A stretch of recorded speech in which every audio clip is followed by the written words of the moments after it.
আমাদের সকলের প্রিয় শ্রদ্ধেয় ফাত্তা স্যারকে আজকের এই অনুষ্ঠান চমৎকার করে উপস্থাপন এবং আয়োজন করার জন্য।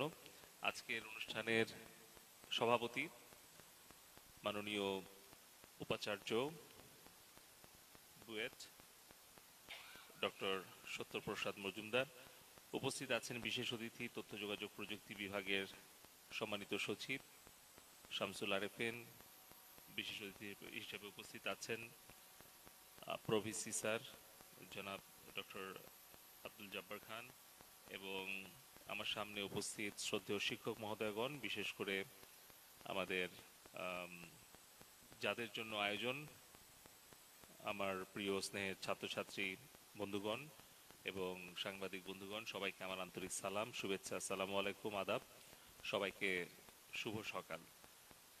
আর আমাদের সামনে যে রোবো সেবা আছে, ও রেসপন্ড করতে পারবে কিনা জানি না, ও শুনছে কিনা তাও জানি না, ওকেও ধন্যবাদ, কৃতজ্ঞতা।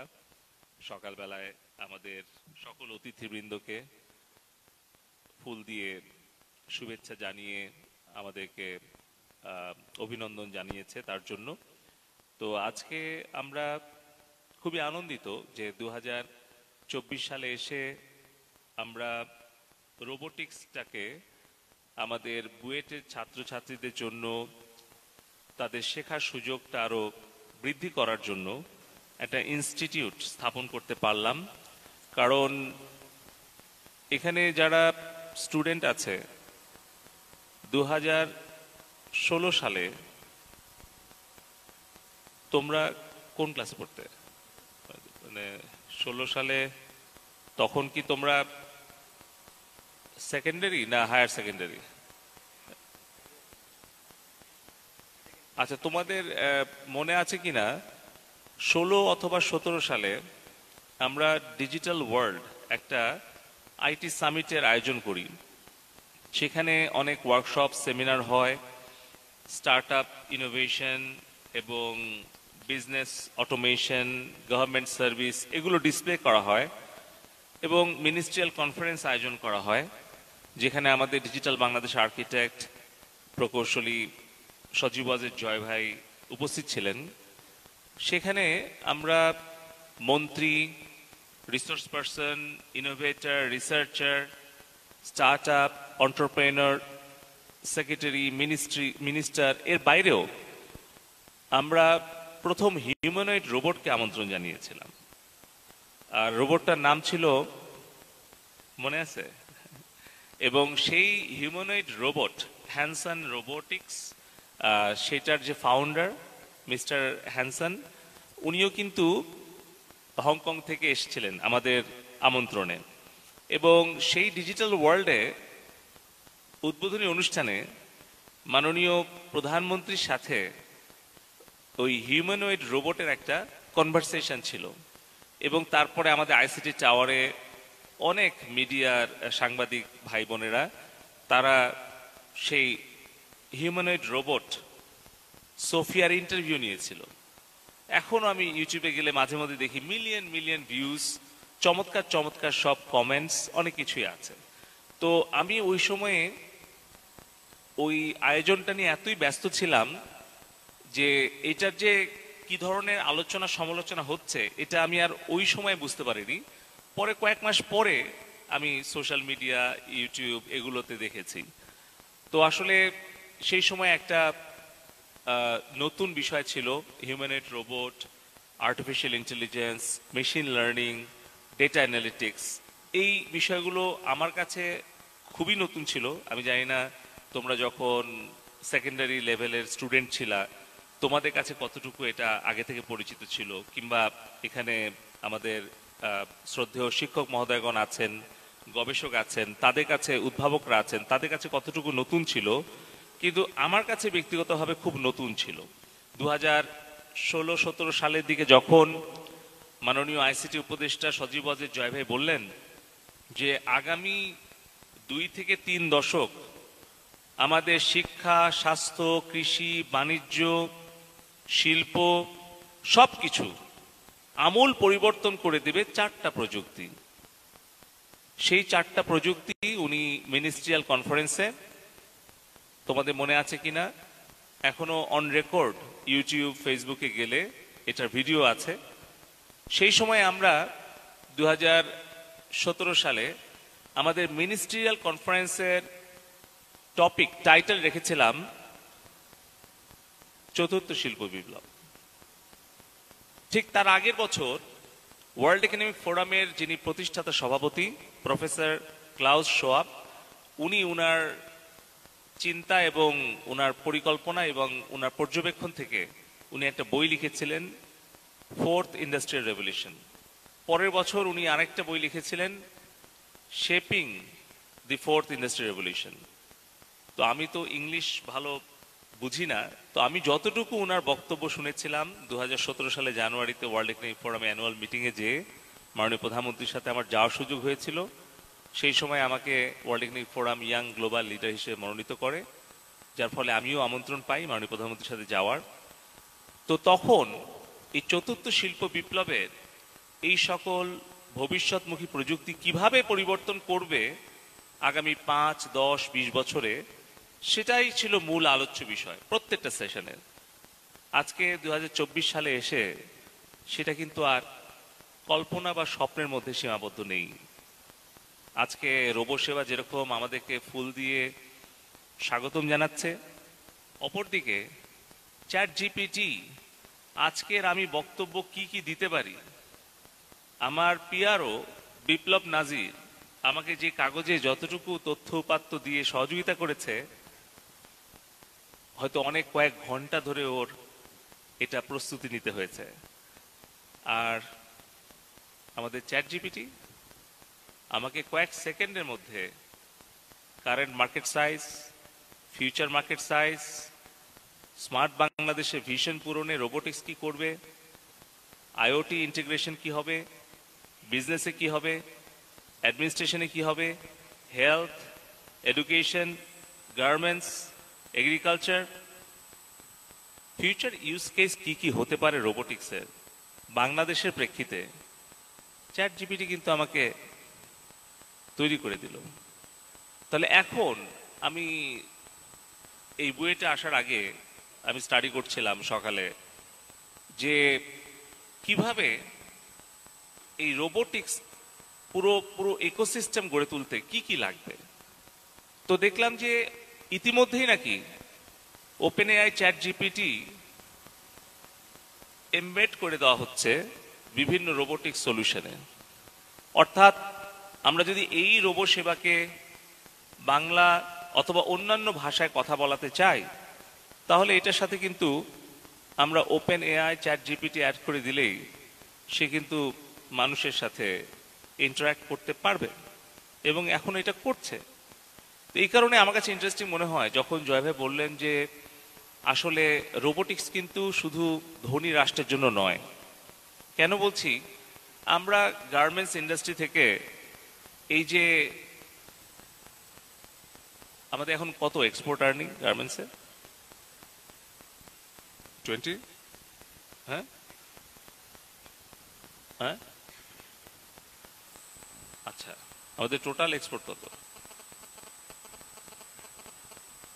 হ্যাঁ হ্যাঁ 60 বিলিয়ন, সেখানে আমাদের গার্মেন্টসের মনে হয় 50 বিলিয়ন। হ্যাঁ, তো এখানে এখন কাজ করছে কিন্তু 40 লাখ কর্মী, ছেলে মেয়ে। আজকে আমি সকালে দেখলাম যে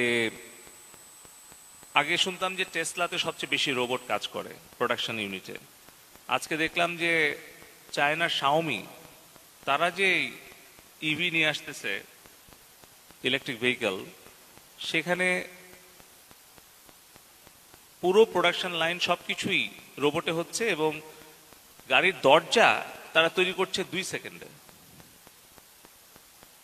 তো এই ধরনের তথ্য উপাত্তগুলো কিন্তু আমাদের একদিকে যেরকম আশাবাদী করে, অপরদিকে কিন্তু একটা ভয়ঙ্কর ঝুঁকির মধ্যে আমরা পড়তে পারি সেই আশঙ্কাও তৈরি করে।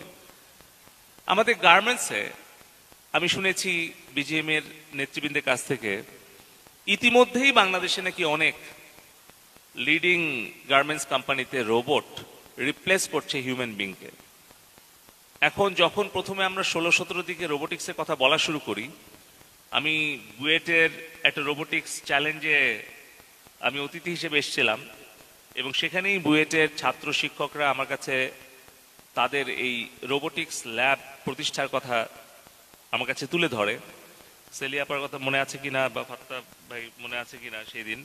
তো তারপরে কিন্তু আমরা খুব ছোট আকারে এখানে আমরা কয়েক কোটি টাকা বরাদ্দ দেই আইসিটি বিভাগ থেকে, যে বঙ্গবন্ধু বলতেন যে শিক্ষায় খরচ না বিনিয়োগ। এই যে আমরা ইউনিভার্সিটিতে ল্যাব করছি, কেউ যদি বলে যে কত টাকা খরচ হলো, আমি কিন্তু তার সাথে একমত না। যদি আমাকে এখন সময় টেলিভিশনের সাংবাদিক শুভ ভাই জিজ্ঞেস করে, পলক ভাই আপনার ইনস্টিটিউট করছেন, এখানে ল্যাব করছেন, কত টাকা খরচ হলো, আমি কিন্তু অবশ্যই বিনয়ের সাথে শুভ ভাইকে বলবো যে না, আমরা বঙ্গবন্ধুর ওই নীতিতে বিশ্বাস করি যে শিক্ষায় গবেষণায় এটা খরচ না, এটা হচ্ছে বিনিয়োগ। এবং যে বিনিয়োগের ফল আজকে আমাদের বুয়েটের রোবোটিক্স টিম তারা আন্তর্জাতিকভাবে বিভিন্ন অর্জন তারা করছে। এবং যেটা সচিব মহোদয় বললেন যে আমাদের এইখানে পোশাক শিল্পে আমাদের যদি রোবোটিক্স হিউম্যান বিংকে রিপ্লেস করে, এখন আমরা কোন পথে আগাবো? আমরা কি জাপান থেকে, চায়না থেকে, ইউরোপ, আমেরিকা থেকে রোবট শুধু কিনে কিনে ইম্পোর্ট করে এখানে রিপ্লেস করব, নাকি আমরা রোবট বানানোর দিকে মনোযোগী হব?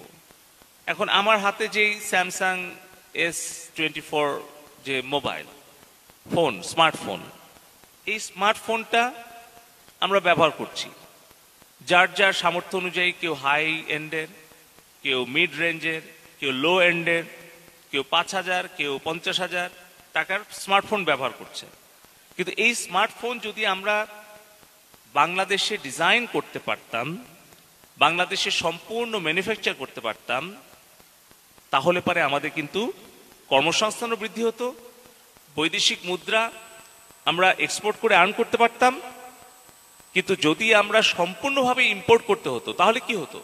তাহলে এটা কোরিয়া, ভিয়েতনাম কিংবা ভারত থেকে বা চায়না থেকে আমাদের ইম্পোর্ট করতে হতো।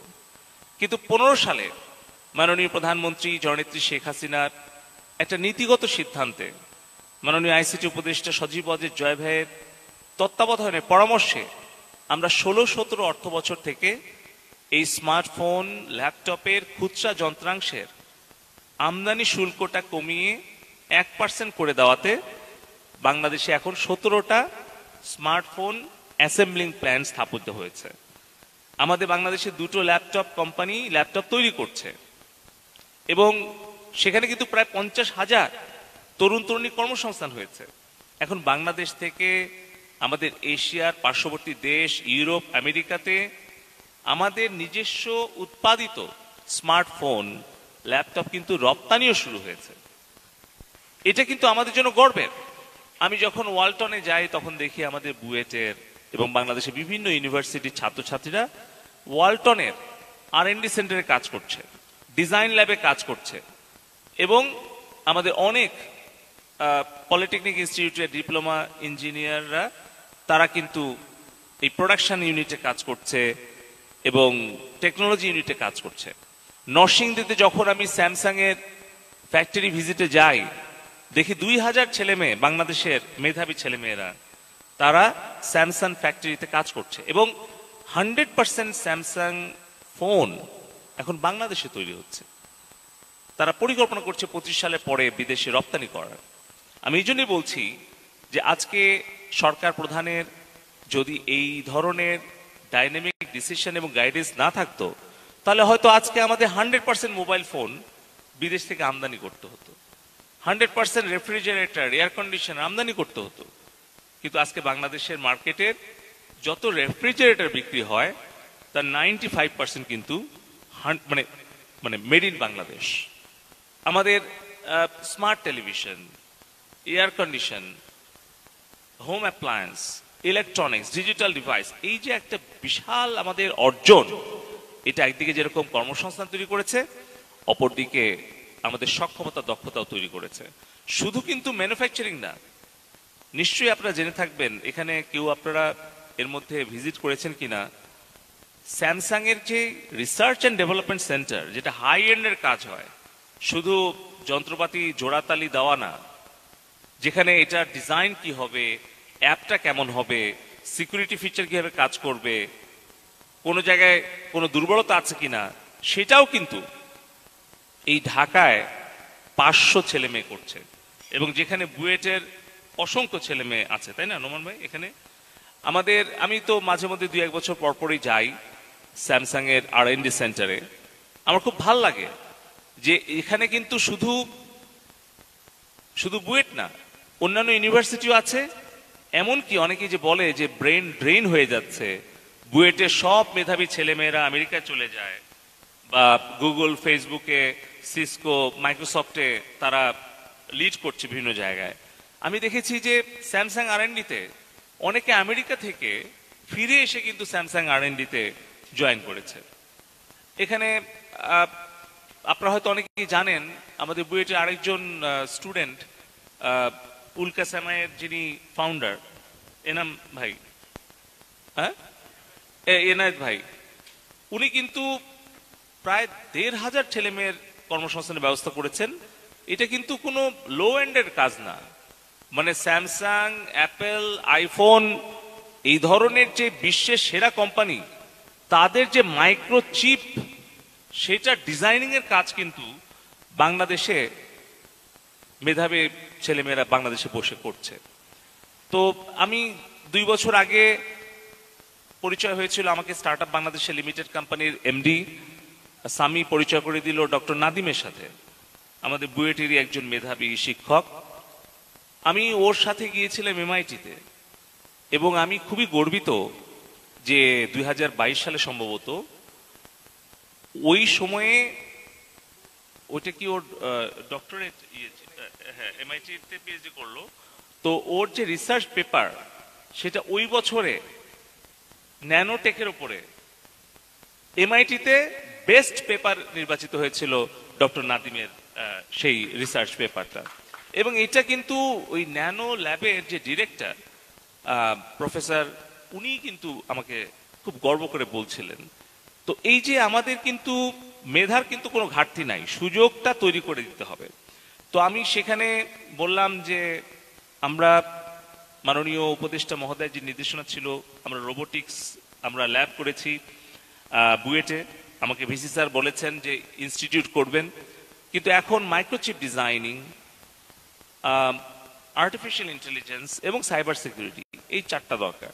আমি অন্তত 50টা ইউনিভার্সিটিতে গত কয়েক বছরে গিয়েছি ফিজিক্যালি, ভিসি স্যার এবং সংশ্লিষ্ট কর্তৃপক্ষের সাথে কথা বলেছি, যে অ্যাডভাইজার মহোদয় চান যে আমাদের এই 4টা ফ্রন্টের টেকনোলজিতে আমাদের দক্ষ জনবল এবং কর্মী বাহিনী তৈরি করতে।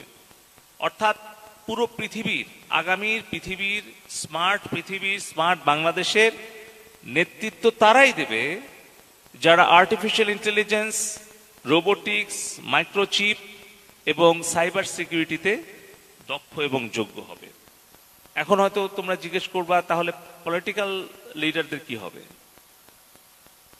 পলিটিক্যাল লিডারদেরও এই ফ্রন্টিয়ার টেকনোলজিতে যদি জ্ঞান না থাকে, দক্ষতা না থাকে, সক্ষমতা না থাকে, তাহলে পলিটিক্যাল লিডাররাও ইররেলিভেন্ট হয়ে যাবে, লয়াররা হারায় যাবে, ডাক্তাররা হারায় যাবে। ইতিমধ্যে আমরা দেখতে পাচ্ছি কিভাবে data analytics, machine learning, IBM এর ওয়াটসন ল্যাব, ডায়াগনোসিস রিপোর্টগুলো বাংলাদেশে হচ্ছে, সেটা রিপোর্ট চলে যাচ্ছে টেক্সাস ওয়াটসন ল্যাবে, সেখান থেকে রিপোর্ট আসতেছে যেটা হিউম্যান যেভাবে রিড করে তার থেকে বহুগুণ ভালো অ্যাকুরেট রিডিং দিচ্ছে AI টুলগুলো ওয়াটসন ল্যাব থেকে, ডেটা অ্যানালিটিক্স এবং মেশিন লার্নিং এর মাধ্যমে। তো চিকিৎসা বলি, রাজনীতি বলি, সাংবাদিকতা বলি, কোনো কিছুই কিন্তু এখন টেকনোলজি বাইরে থাকতে পারবে না। এমনকি এখন চ্যাটজিপিটি কবিতা, গানও লিখে দিচ্ছে। তার মানে শিল্পী, সাহিত্যিক সকলেরই কিন্তু টেকনোলজি লাগবে। আমি একটা প্রজেক্ট ডিজাইন করছিলাম, future animators and creative economy of smart Bangladesh. এটাকে সংক্ষেপে আমরা নাম দিয়েছি ফেস অফ স্মার্ট বাংলাদেশ। সেখানে আমরা ভবিষ্যৎ অ্যানিমেশন হাব হিসেবে বাংলাদেশকে তৈরি করতে চাচ্ছিলাম। আমাদের বুয়েটের একদল ছিল, মাসা ছিল, তাই না, ওই যে হিরোজ অফ 71 গেম যারা ডেভেলপ করেছিল, আমি ওর সাথে এখানে এসে মিটিং করে গেছিলাম অনেক বছর আগে। তো আমি এই জন্য বলতে চাচ্ছি, যখন এই প্রজেক্টটা ডিজাইন করা শেষ, সেই মুহূর্তে একজন স্টার্ট আপ আসলো আমার কাছে, একটা স্টার্ট আপ ফাউন্ডার আসলো, এসে আমাকে প্রেজেন্ট করলো যে ভাই, আপনি এই প্রজেক্টটা প্ল্যানিং মিনিস্ট্রিতে পাঠানোর আগে, প্রসিড করার আগে আমার প্রেজেন্টেশনটা আপনি 20 মিনিট শুনেন। আমি দাও। আমি দেখে তো আশ্চর্য, এখন এআই টুল দিয়ে একটা ডিসক্রিপশন দিলে টেক্সট, সেটা কনভার্ট হয়ে যাচ্ছে ভিডিও মোশন, মানে ইয়েতে। আবার একটা ভিডিও দেখালে সেটা এআই ওইটার ডিসক্রিপশন দিয়ে দিচ্ছে। তার মানে এখন অ্যানিমেটররাও শুধুমাত্র এই ডিজিটাল অ্যানিমেটর হিসেবে অ্যানিমেশন শিল্পে টিকে থাকতে পারবে না যদি এআই টুল তারা লার্ন করতে না পারে, ইউজ করতে, অ্যাপ্লাই করতে না পারে। তো এই কারণে আমি বলছি যে রোবোটিক্সটা একটা ইন্টারেস্টিং কেন। ওই যে বলছি, রোবোটিক্সের মধ্যে একদিকে হার্ডওয়্যার আছে, আরেকদিকে ইলেকট্রনিক্স আছে, আরেকদিকে মেশিন লার্নিং আছে, আরেকদিকে এআই আছে, তাই না, ডেটা অ্যানালিটিক্স আছে।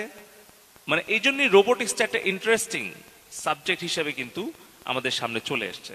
এবং এটা শুধু ইউনিভার্সিটি লেভেলে না, আমরা মনে করেছি যে রোবোটিক্স এই বিষয়টিকে আমাদের আস্তে আস্তে নিচের দিকে কলেজ, স্কুল, এমনকি প্রাইমারি স্কুল পর্যন্ত নিয়ে যাওয়া দরকার। কারণ বাচ্চাদের রোবোটিক্সের উপর একটা ভালো আকর্ষণ আছে, এবং রোবোটিক্স ওদেরকে আসলে প্রায় 5-6টা বিষয় সম্পর্কে আরো সক্ষম করে গড়ে তুলতে পারে। তো যাই হোক, আমি আমার বক্তব্য বাড়াবো না। আমি খুবই খুশি এবং আনন্দিত এবং কৃতজ্ঞ মাননীয় ভিসি মহোদয়, উনি যে এই ইনস্টিটিউটটা স্থাপনের উদ্যোগ নিয়েছেন।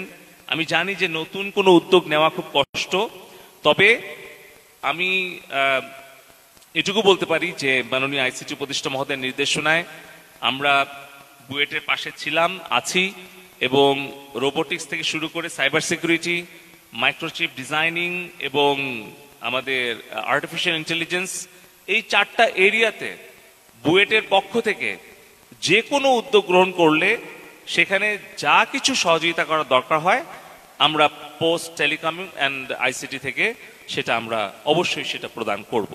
আমরা ছোট আকারে রোবোটিক্স ল্যাব করেছিলাম, আজকে সেখান থেকে ইনস্টিটিউট হচ্ছে। আমরা ভবিষ্যতে রোবোটিক্স স্টার্ট আপগুলো, রোবোটিক্স নিয়ে যারা কাজ করবে, রিসার্চার, ইনোভেটর এখান থেকে তৈরি হবে। পাশাপাশি রোবোটিক্সের যে হিউজ অ্যামাউন্ট অফ ওয়ার্কফোর্সের প্রয়োজন আছে সারা বিশ্বের বিভিন্ন ইন্ডাস্ট্রিতে, সেরকম একটা দক্ষ জনশক্তিও, জনসম্পদ আমরা এখান থেকে তৈরি করতে পারবো, সেটা আমাদের প্রত্যাশা থাকবে।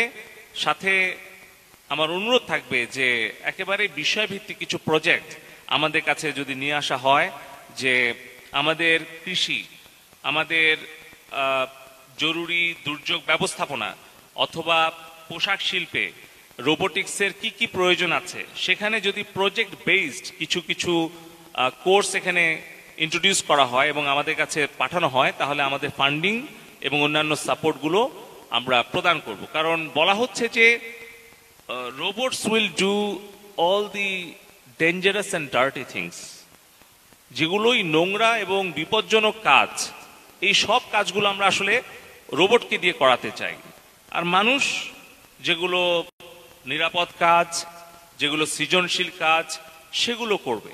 মানুষ তাদের জীবনটাকে উপভোগ করবে, গান শুনবে, ঘুরে বেড়াবে, সৃজনশীল কাজ করবে, সম্মানজনক কাজ করবে। আর যেখানে জীবনের ঝুঁকি, যেখানে নোংরা কাজ, সেই কাজগুলো কিন্তু আমরা রোবটকে দিয়ে, মেশিনকে দিয়ে করাতে চাই।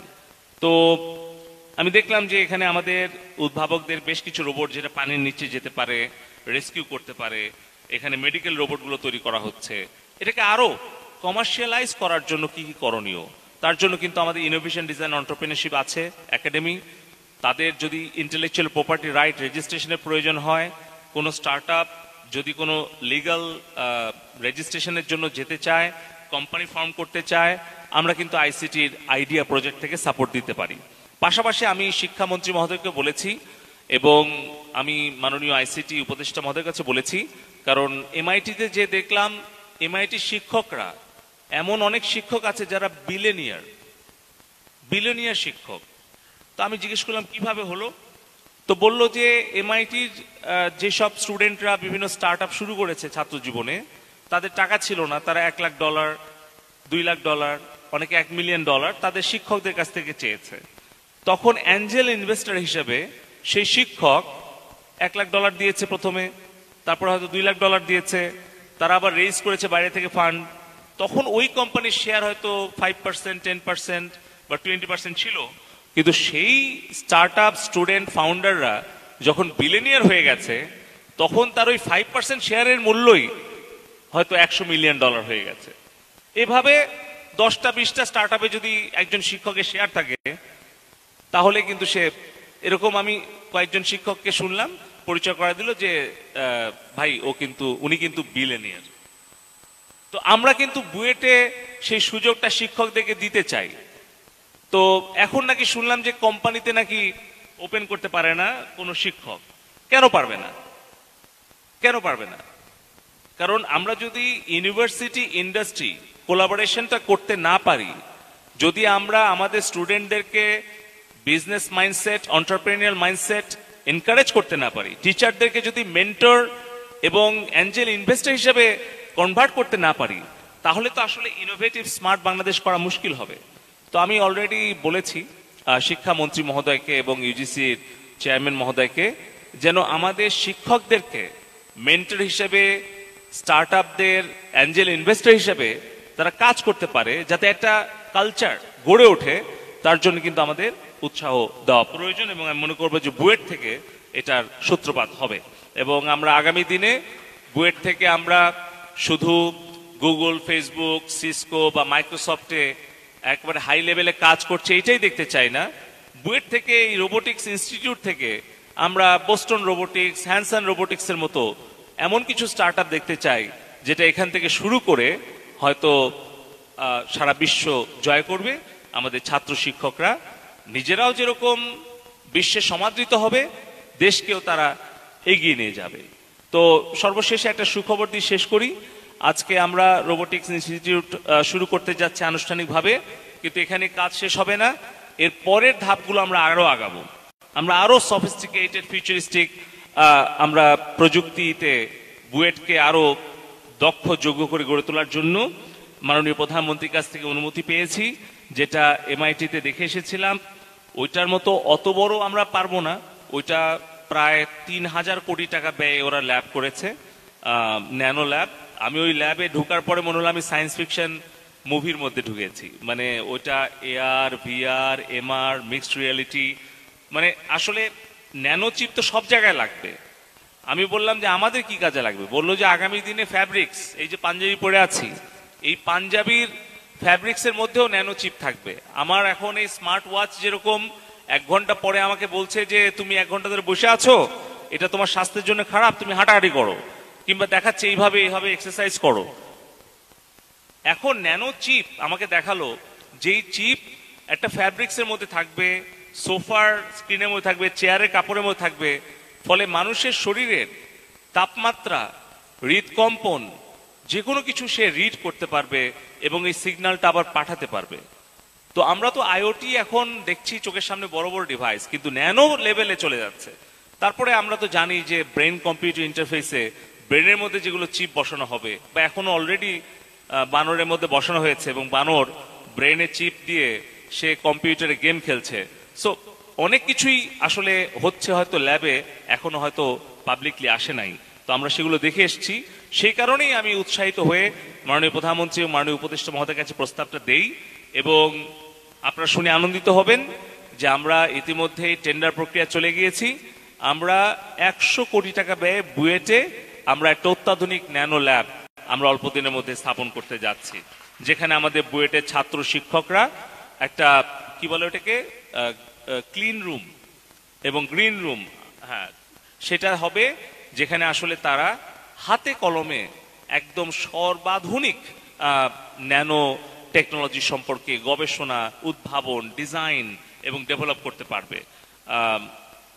আমি ডিসিসিআর কয়েকদিন আগে কনফারেন্সে এখানে হাসিব স্যার গিয়েছিলেন, সেমিকন্ডাক্টর নিয়ে ওনার প্রেজেন্টেশন দিয়েছিলেন। আমরা সেমিকন্ডাক্টর পলিসিও করতে যাচ্ছি। সো আমাদের আত্মবিশ্বাস যে আসলে 41-এ যে বঙ্গবন্ধুর সোনার বাংলার আধুনিক রূপ, একটি বৈষম্য মুক্ত, জ্ঞান ভিত্তিক, স্মার্ট বাংলাদেশের রূপকল্প জননেত্রী শেখ হাসিনা আমাদের সামনে দিয়েছেন, সেটি অর্জন করতে গেলে দরকার হচ্ছে আমাদের একটা মেধাবী স্মার্ট প্রজন্ম, যাদের নেতৃত্বে কিন্তু আমরা স্মার্ট বাংলাদেশ গড়ে তুলব। তো আমি আপনাদের সকলকে আবারও ধন্যবাদ, কৃতজ্ঞতা জানাই।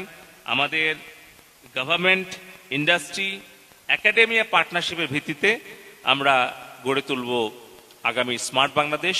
সেই প্রত্যাশা রেখে আমি আজকে বুয়েট রোবোটিক্স ইনস্টিটিউটের শুভ উদ্বোধন ঘোষণা করছি। Be innovative and smart. জয় বাংলা, জয় বঙ্গবন্ধু।